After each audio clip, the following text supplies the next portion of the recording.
suatu babak berdarah yang menunjukkan betapa Islam tidak hanya mengajarkan kejayaan, tetapi juga keuletan dalam menghadapi kegagalan.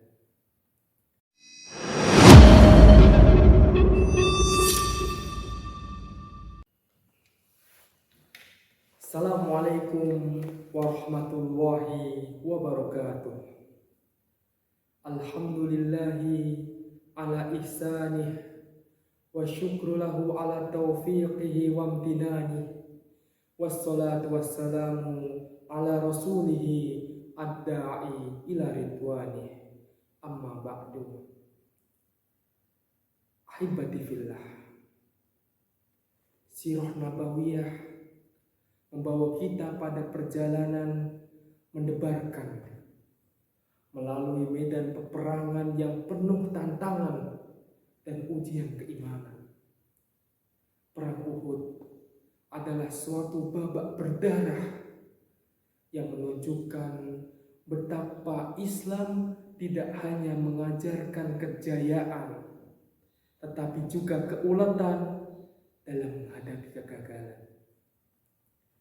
Dalam kajian ini, kita akan menjelajahi narasi-narasi epik yang melibatkan Nabi Muhammad SAW, sahabat-sahabatnya, dan tentu saja musuh-musuh yang berusaha menggoyahkan pondasi Islam.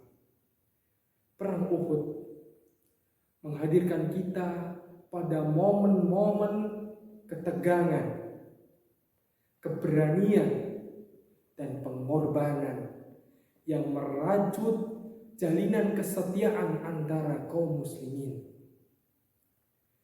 Setiap langkah dalam pasang surut perang Uhud menunjukkan kepada kita bahwa kehidupan bukanlah garis lurus yang mulus, melainkan medan perang yang membutuhkan keberanian untuk bangkit setelah kegagalan. Di sini kita akan merenung tentang bagaimana kegigihan para sahabat Nabi melawan pasukan yang jauh lebih besar, dan bagaimana cobaan tak terduga bisa menjadi ujian sejati bagi keimanan mereka. Perang Uhud ini terjadi pada bulan Syawal tahun ketiga Hijriyah, setelah kemenangan besar kaum muslimin dalam perang Badar. Peristiwa ini merupakan kelanjutan dari konflik antara umat Islam dan kaum Quraisy. Perang Uhud ini juga dipicu oleh bangsawan Quraisy yang bernama Abu Sufyan untuk membalas kekalahan mereka dalam perang Badar. Mereka mengumpulkan pasukan besar, termasuk pasukan yang dipimpin oleh Abu Sufyan sendiri, dan bergerak menuju ke Madinah. Tatkala itu pasukan muslimin pada awalnya terdiri hanya sekitar 700. Sementara pasukan Quraisy berjumlah sekitar 3.000 orang. Dalam pasukan muslimin terdapat sejumlah pasukan di bawah pimpinan Nabi Muhammad SAW, termasuk pasukan pemanah yang ditempatkan di sebuah bukit yang bernama Jabal Uhud. Peristiwa-peristiwa penting dalam perang ini diantaranya adalah awalnya pasukan muslimin berhasil mengatasi serangan awal pasukan Quraisy. Akan tetapi saat pertempuran berlangsung, sebagian pasukan pemanah meninggalkan posisi strategis mereka, yaitu tadi di Jabal Uhud. Karena apa? Karena melihat keadaan semakin kondusif.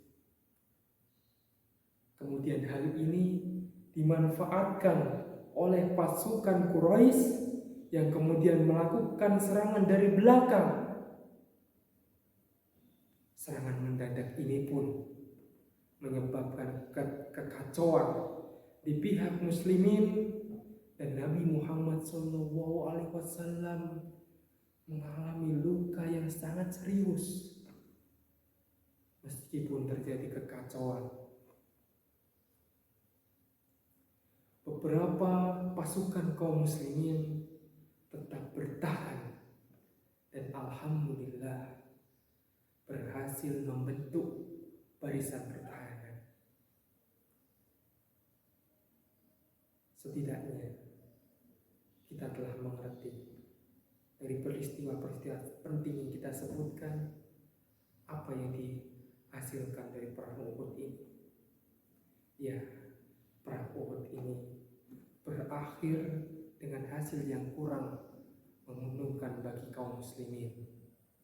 Meskipun Quraisy tidak dapat merebut Madinah, peristiwa ini memberikan pelajaran yang sangat berharga tentang pentingnya ketaatan terhadap perintah pemimpin, strategi pertahanan yang baik, dan keteguhan dalam menghadapi cobaan. Peristiwa ini juga menegaskan bahwa kemenangan bukanlah jaminan keberhasilan tanpa ketaatan kepada petunjuk Allah dan Rasul-Nya. Walaupun pasukan muslimin mengalami kekalahan, peristiwa ini tetap menjadi bagian dari ujian dan pembelajaran dalam perjalanan panjang umat Islam. Mungkin ini yang bisa saya sampaikan.